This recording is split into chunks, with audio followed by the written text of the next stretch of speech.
विश्व प्रसिद्ध बरगढ़ धनुजात्रा गोटे परंपरा अच्छी धनुजात्रा जो दिन शेष हम कंस बध हम कंस पापर प्राश्चित करने निश्चय आसब तेणु मुझे सर्वप्रथम शंकराचार्य मठार पहुंचली मठा दर्शन कली महोदधि को आसिली महोदधि अनंत शज्या शयन कर विष्णु और लक्ष्मी मु स्नान सारिकी पैता विसर्जन करी सूर्य को पानी आंगुलाई देली एवं क्षमा प्रार्थना करी प्रभु 11 दिन मु स्वयं नारायण को गाली करी गुरज करी भर्सना करी पुरस्कार करी हसी उत्तोलन कर मारे तेणु मत ए पापर मुक्ति दिया मुक्ति बर्तमान शंकराचार्य मठ टी जी मठे जदि भी बाबा नहांती गुरु नहांती से बसवा स्थान सिंहासन दर्शन कर जी जगतर नाथ कालिया सानाथ कोटि ब्रह्मांडर नायक दर्शन कर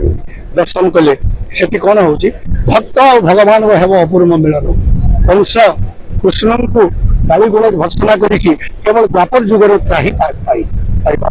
मैं कहि प्रभु तोरी गुण कीर्तन तोरी नाम प्रचार करी प्रभु दिन 11 दिन काल तेणु तू मत क्षमा कर दे आखि को आखि मिसीज भक्तर मनोकामना ठाकुर निश्चय शुणे कहीं से जुग जुग पूरा भक्त डोरी बंधा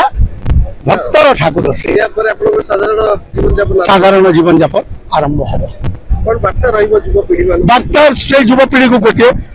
मो मानस पटे गुंजर सृष्टि होची कहीं मु चलित वर्ष बहुत अनाथाश्रम वृद्धाश्रम को बुलवा को जाइए से देखी पुआ मैंने माँ बापा को आनिक छाड़ी दौरान वृद्धाश्रम मो हाथ जोड़ुची रे बापा भाई मैंने तुम ये कम कहीं करनी माँ बापा ठाकुर अमूल्य संपद और दुनिया किसी ना तेणु माँ बापा को केवे भी वृद्धाश्रम छाड़ ना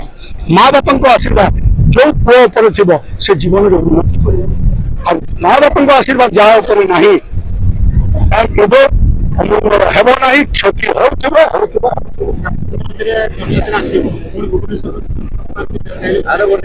ना आसंता वर्ष मु डिक्लेरेशन कर बरगढ़ धनुजात्रा अवसर नहीं सारी मुझे कंस अभिनय करी ना नुआ युवपीढ़ी को से आम स्थान दू जदि शासन प्रशासन Dhanu Jatra committee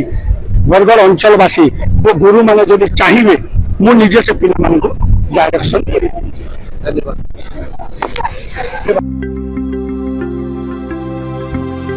latest news update पाई www.nowodisha.com को लॉगिन करंतु।